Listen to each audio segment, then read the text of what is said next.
Hi everyone, Cendril here. Welcome back to XCOM Enemy Within. After an extensive reverse engineering effort by the research team, we now believe it should be possible to mirror the functionality exhibited by the aliens' advanced flight and navigational computers. These systems provide the pilot with a depth of information well beyond our current avionics package, and will certainly bring us closer to matching the alien ships in combat. Perhaps more importantly, we've successfully integrated our first prototype of the gravity wave drive we modeled after the alien propulsion systems. With this mechanism in place, we can expect at minimum a twofold increase in the Firestorm's maximum thrust output when compared to our traditional pulse engine equipped interceptors. Assuming Dr. Shen and his team are able to successfully complete the fabrication process, our ship should be every bit as fast and deadly as the aliens' own craft. Codename Skylance, say hello to the Firestorm. A big step up from our interceptors. As it said, this craft is much faster. This gives the Firestorm more of more time to intercept that timer before they lose the alien craft. It's also stronger than an interceptor, being made out of the alien alloys as well. This also lets the hover shiv become available for manufacture. It's the shiv, the super heavy infantry vehicle, but it lets it hover,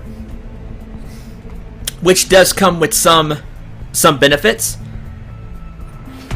Excuse me. Again, I'm not a big fan of the shiv, so probably won't see that, to be honest. But I'll go to the engineering. I'll go down to engineering and check that out for you. But we will be making Firestorms. Ah, here it is. Allowing the entire platform to fly over rough terrain. That way it's able to get places easier. Here's the Firestorm. The Firestorm is a highly advanced combat aircraft incorporating numerous advances gained from studying the technology found in the alien ships. Power and navigational systems in particular were adapted directly from the alien design. Okay. Ah, yes, and that lets one of my favorite things become unlocked. But first, we'll do the Berserker autopsy. The men are calling this beast the Berserker, although it shares the same structure as the Muton. For reasons yet unknown to us, the Berserker seems to be consumed by bloodlust with little regard for its own safety. CombatStims, are available for manufacture, and neuro dampening is available in the Gene Lab. We'll have to check that out. Wait a minute. I've been told about neuro dampening now that I look at my notes here. Wonder how much it cost. Although similar to the previously cataloged muton species, this particular specimen is different. Our troops have taken to calling this beast the Berserker, based on its uncharacteristically aggressive tactics in the field. Despite sharing the same physiological structure of the other mutons, for reasons yet unknown to us, the Berserker seems to be consumed by bloodlust, charging into combat with little regard for its own safety. Current theories as to the cause of this behavior have led us to begin investigating possible genetic manipulation of the subject's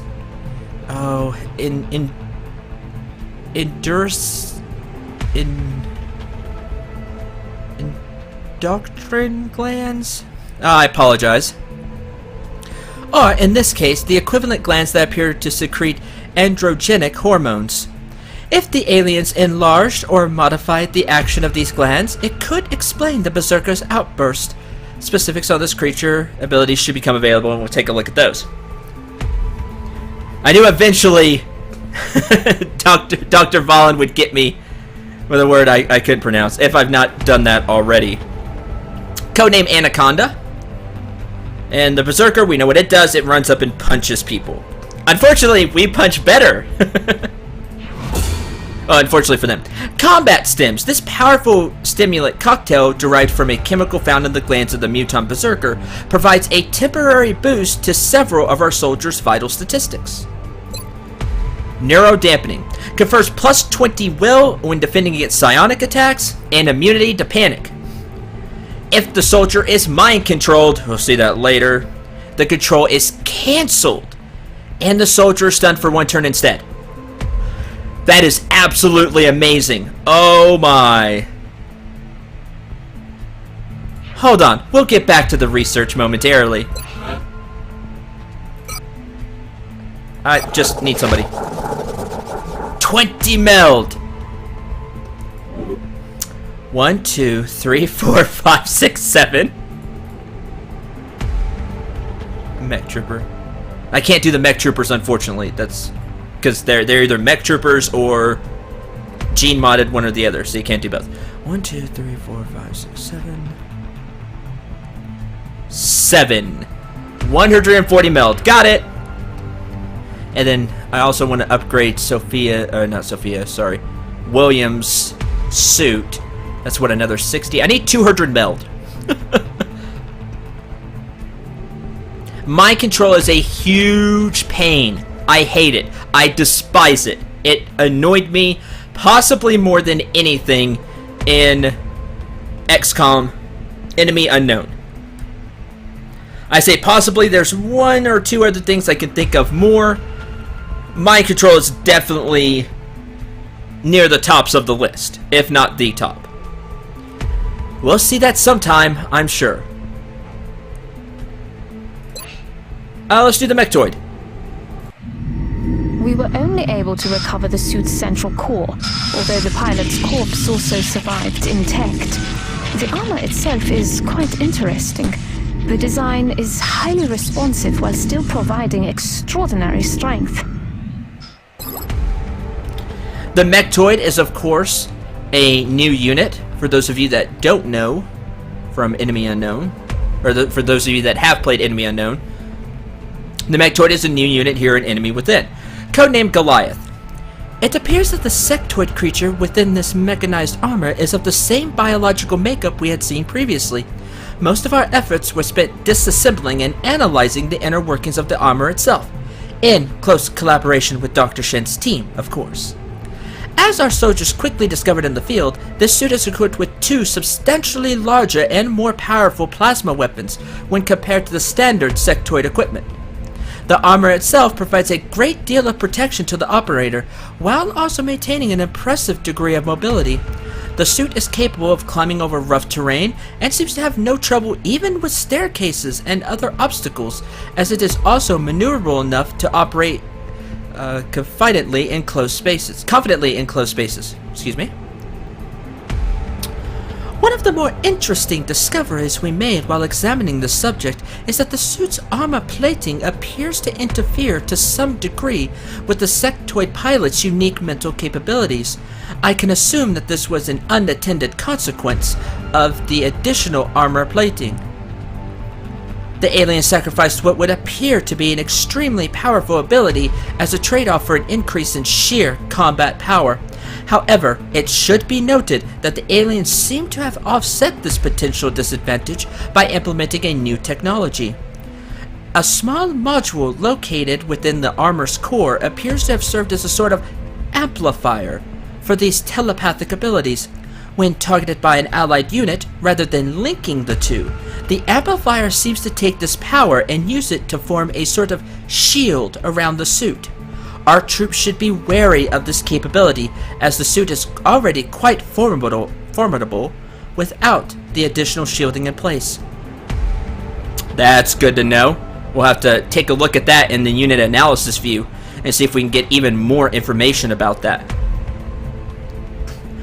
Advanced servo motors are becoming available in the Foundry, and also the Shaped Armor project. Both sound very useful. After a thorough examination, we've been able to replicate the articulated joints of the Mechdoid, allowing for mobility improvements to both our cyber suits and shiv units. Yes, I would like both of our mech units to move faster.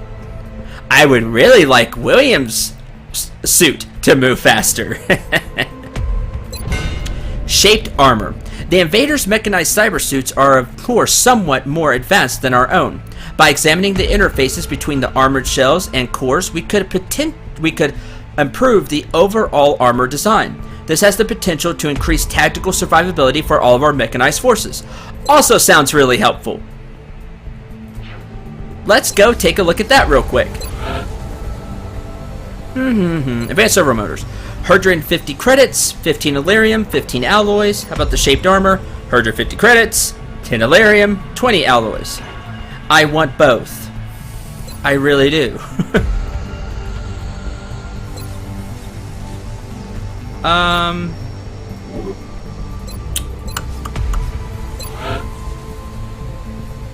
No. What else was I gonna check?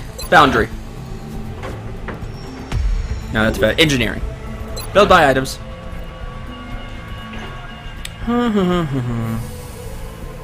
Arthur scope. Here we go. The Firestorm. Costs 64 credits, 6 Elerium, 12 alloys, 1 UFO power source, and 2 UFO flight computers. That's why I do not recommend selling the power sources and the flight computers that are usable. You can always sell the damaged ones because they're worth nothing. You can't use them. They're just good for cash. But that's why you want the power sources and flight computers. You're gonna need Firestorms. Here's the hover shiv. Yay. We're gonna need Firestorms eventually. La da da da da. But I really want to make... I really want the foundry upgrades. How close to... Oh, we just got the council report. That's right. Boy, I went through that cache quick. Which does happen, by the way. We did get the thermo generator, so we'll have power. We have the laboratory. Yeah, okay. That's good. Let's start a new research project. The EMP Cannon. We've conceived a weapon capable of disabling electronic systems without destroying them. If we were able to equip our interceptors with this technology, while also shielding them from the overall effect, this could greatly improve our odds of recovering the alien technology intact, because we'll just knock it out with an EMP cannon instead of destroying it. We need 8 more weapon fragments for the light plasma rifle. That's a shame. This will go real quick, but let's do the skeleton suit, because it should lead to something else. So we'll take that. And I want both of these, because I really like the mech units. I think they're really cool. So let's get the advanced servo motors. Begin project. And the shaped armor, so they don't take as much damage, or their defense goes up, or who knows. Something good will come of this. Plus it'll also take 14 days, so we want to go ahead and get that started as well. And the advanced servo motor takes 10 days. So we'll go with that. Already warmed up. I'll make sure to notify you as soon as production is finished. Got 11 credits left. Ah, yes, I remember where all the money went. It went to the armors, which I have no problem with whatsoever. Keep our troops safe. Our current objective is to research the Outsider Shard. We'll do that eventually. Let's go ahead and scan for activity. There's the skeleton suit. This lets skeleton suits become available. Instead of going the whole carapace armor route, you can go this route with the skeleton suits. Having reviewed a number of reports from our soldiers deployed on past combat missions, we felt it was necessary to address their concerns regarding the need for a powered ascent mechanism to scale objects in the field. With that goal in mind, this medium-density armor was developed using the alien alloys to reduce weight wherever possible. Despite the reduction in overall plate thickness, the protective qualities of this armor have been maintained through the use of a multi-layered composite lining within the suit. The integration of a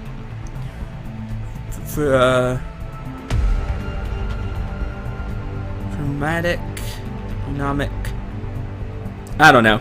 Good job, Dr. Vahlen. Twice in one episode. Grapple unit provides our troops with the ability to scale objects for a tactical height advantage when needed. The micro servo motors utilized by the system also augment the reflexes of anyone wearing the suit, improving the odds that the operator will avoid incoming enemy fire, while also increasing the available movement range. Our first attempt at combining medium weight body armor with an integrated grappling hook for scaling objects in the field. Now, the skeleton suit gives less health than the carapace armor. I believe it gives only 2 or 3 health, maybe 3. The skeleton suit has an innate defense boost. It's 10 or 20. I can't remember which one it is. A small to medium defense boost as well. And also it has a grappling hook. I believe the grappling hook's range is 4 and maybe 3, but you can basically grapple to places. That takes your turn, at least it did in Enemy Unknown, so wherever you grappled, that took 1 move. And then you could, of course, dash or fire or whatever. Overwatch, whatever you want. But it wasn't, the grappling hook added to your movement. No, it counted as a move. So that's the skeleton suit in a nutshell. A lot of people prefer the skeleton suit to the carapace armor because it's not as much health. Like I said, it's 3, but because of the grappling hook and the innate defense, which is less chances you get hit, a lot of people preferred the skeleton suit. Okay. I would have liked to research that. The Outsider Shard's only going to take a day. Let's do Archangel armor. With our unique access to the alien's super efficient power systems, we believe it should be possible to fabricate a suit of armor that permits sustained flight on the battlefield. One of my favorite armors, although I don't use it too much. I love the name Archangel armor. Yes. Yes. Big fan. Archangel armor. It's just awesome. And with the, as it said, sustained flight, that's really cool. But I typically don't equip it to everybody for different reasons. But we'll kind of get into that when we get to the Archangel armor after it's built. Ammo conservation is almost done. That'll be handy. And then in 6 days, a lot gets done. Met close combat, yes. And improved pistols. How much longer is... It's not on there. We'll have to check the barracks really quick. 3 more days. And then Williams will be back ready to go. Ammo conservation. Oh, yay, we get 15 credits back. Because the workshop rebate. Yay. And 9 alloys. Cool. New soldiers. We're going to check them out real quick. Let's see. No, still no. I tried.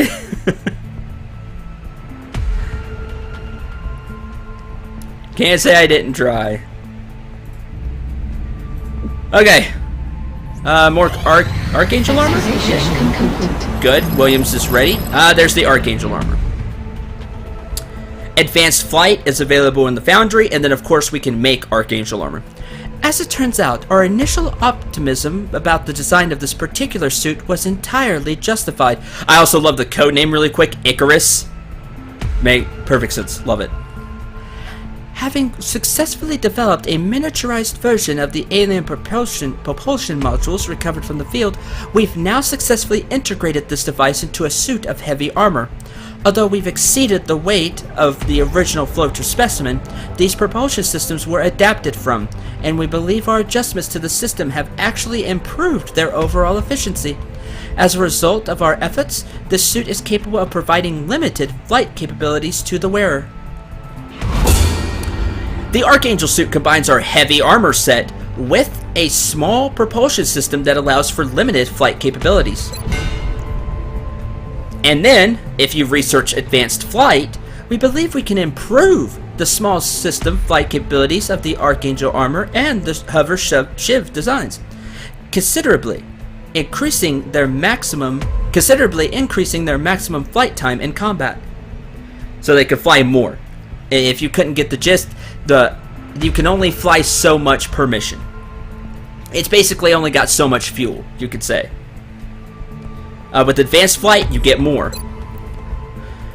Well, that's that. I'm not a really big fan of the EMP Cannon, but I don't want to research the Outsider Shard and have the story continue.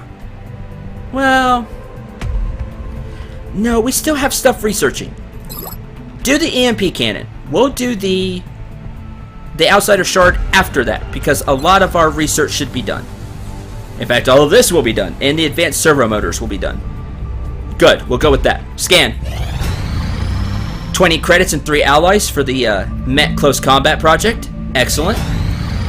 15 credits and 2 alloys for Improved Pistol 2. 8 combat stims. 5 scientists and 630 credits. Wow. And 7 credits for the Improved Pistol 1. Hold on. You need 8. How much are you apiece? CombatStims. We also need Berserker corpses. That's the kicker. Well, can't make 8 CombatStims when we don't have 8 Berserker corpses. The credits were easy and the alloys were easy. That's a shame. No, I'm not hoping to see a bunch of Berserkers out there just so we can fulfill that. No.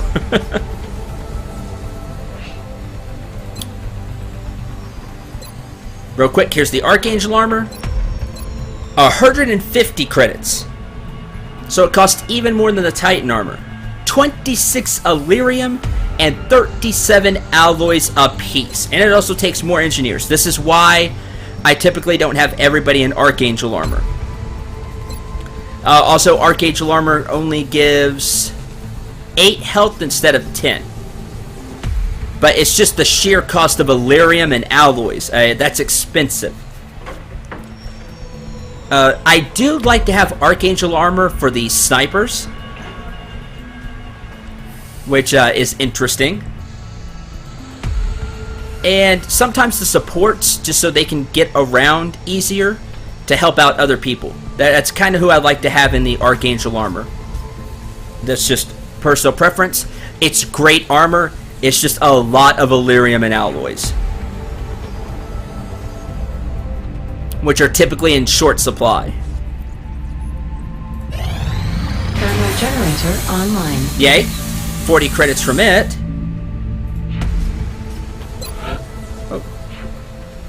Oh, facilities. Okay. That gives us power. Was there anything else I was going to build? I don't quite... Not right now, I suppose.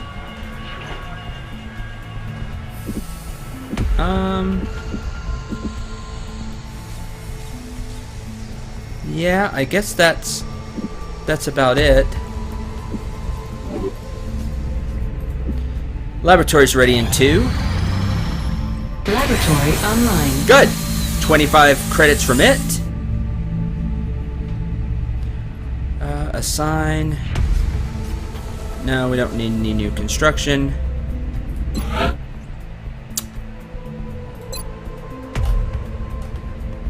We haven't heard from our friends in a little while. I kind of want to intel scan. I have a bad feeling they're about to try something. You know, with all the rebates that we've gotten, let's do an intel scan. Let's look around. Intel scan complete. Hi! Active ID on Exalt cell locations. Hi. Yeah. Covered operation. Where's Nyx? I remember when all we heard about were flying saucers. The aliens certainly have come a long way. Alright, with the now improved pistol, we have the upgrades to it. Nanofiber vest, and... that grenade sure did come in handy. Yeah, stick with the frag grenade, and you can have your laser pistol. Our secret agent. Nyx, to like. She's been our kind of go-to person for these secret agent missions. This is Cendril. I'm receiving you. You go. I What do you knew mean it. You think you saw a snake? Knew they were gonna try What the hell something does that have to soon. do with anything? Had a feeling. Okay, they'll be ready. Nyx will be ready in 6 days. So let's keep scanning. Advanced servo motors, 3 Illyrium, 3 alloys, 30 credits. Hooray! Anything else to build? I mean, we got credits now. Some credits.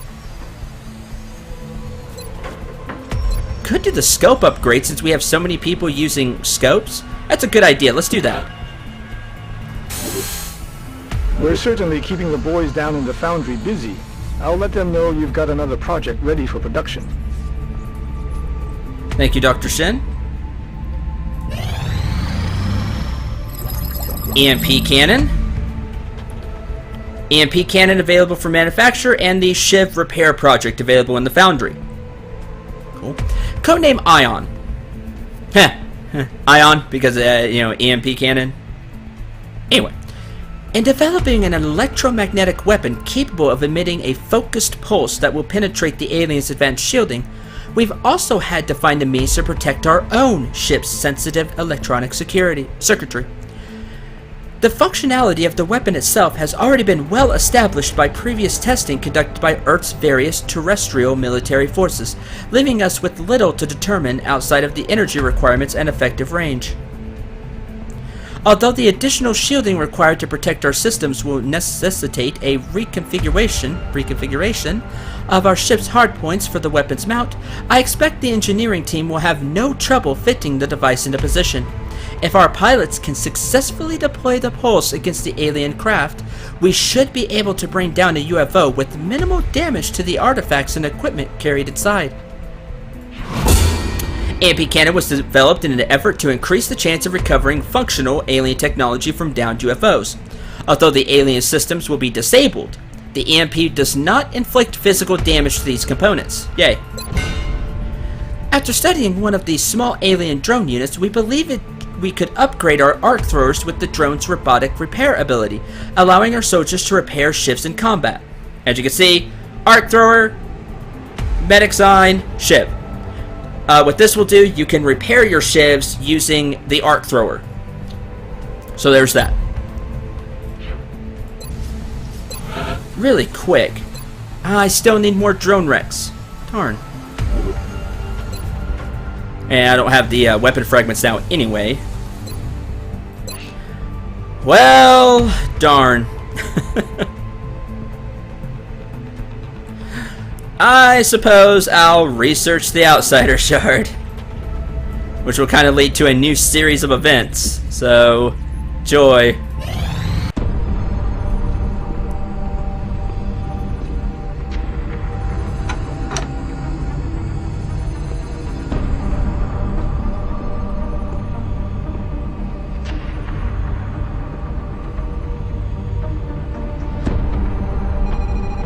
There you are. Tactical. Do we have an eagle over these coordinates? Recon satellite Delta 2 is just coming into line of sight now, sir. Coming on screen. Nothing. No, that's impossible. I know it's there. Switch to thermal. Hello. Give me subsurface. Gotcha.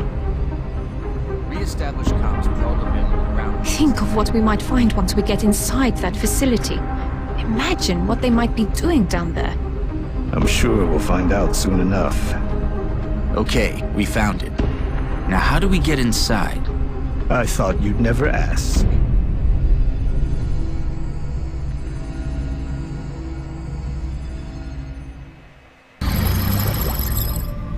I love that scene. Yeah, impossible. I know it's there. And switch to thermal. Hello. Love it.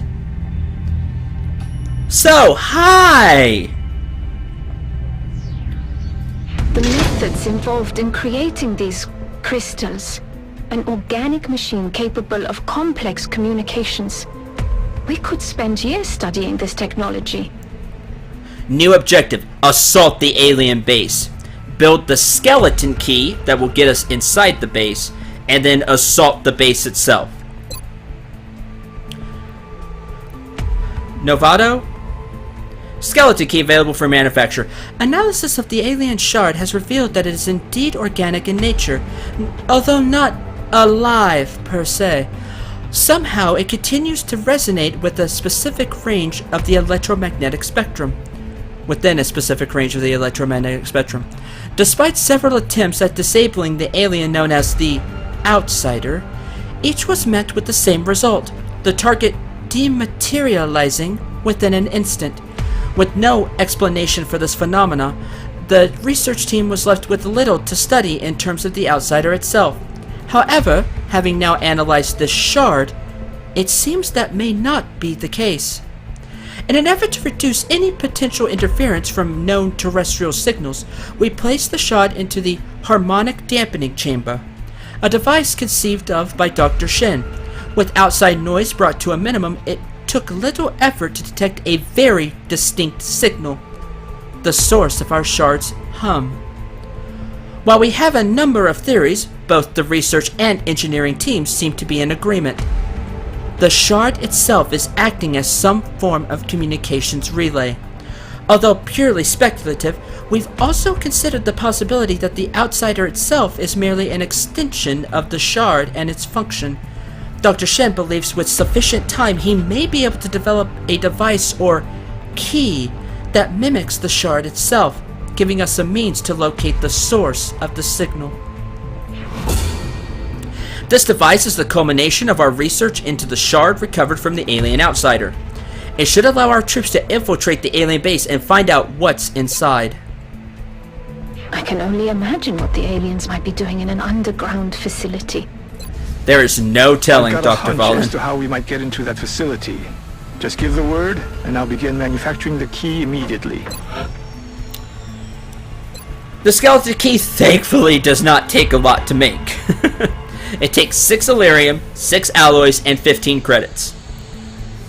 You also have to have 15 engineers, and of course the one Outsider shard, but if you did the research, you have the Outsider shard. Because they don't let you sell it or anything, and it's not used in anything else that I know of. Yeah, so. Why not? Build it, Shen. Oh yes, we also have a lot of engineers, so it doesn't it doesn't take too much for me to make. It may cost way more than that. We have way more engineers. We have 69 engineers, 54 more than the minimum. So keep that in mind as well. But overall, it doesn't take a lot. There we go. The potential applications for this sort of tech would have been limitless if the aliens had only come in peace. Sadly true. Now, at this point, because we know where the aliens are and we have the key, we have the access to this alien base assault.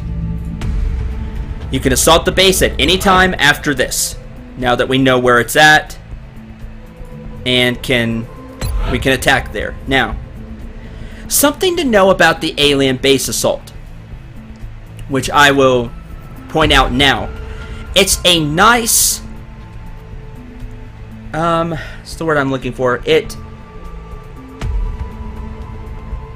It's a nice panic button in a way. Not that panic is bad, I know. It's very helpful, and this is why, is what I'm trying to get to. I think the engineering team is getting antsy. They might be more excited about the new weapons than our troops are. That may be completely possible, Bradford. The deal about when you assault the alien base, after you do that, let's say you do it, you complete it, great. The aliens kind of shut up for a little while. Now they'll come back with a vengeance, but we took out their base, and they kind of, you know, they go away for a little while. It's a big blow. Then they'll come back, you know, hard. But the other thing, so that buys you some time. The other thing it does is it reduces world panic by 2. At least it did in Enemy Unknown. I believe it was by 2. It'll reduce every nation's panic. So if you have a lot of panic, what some people will do is if they don't have a lot of panic, but they still don't have the satellites up, they're having some problems, it's a great way to buy yourself some time on the panic side, because you'll reduce everybody's panic, everybody take a deep breath, and it can get you back in the game when things are looking really bad, if you're having a lot of problems with panic.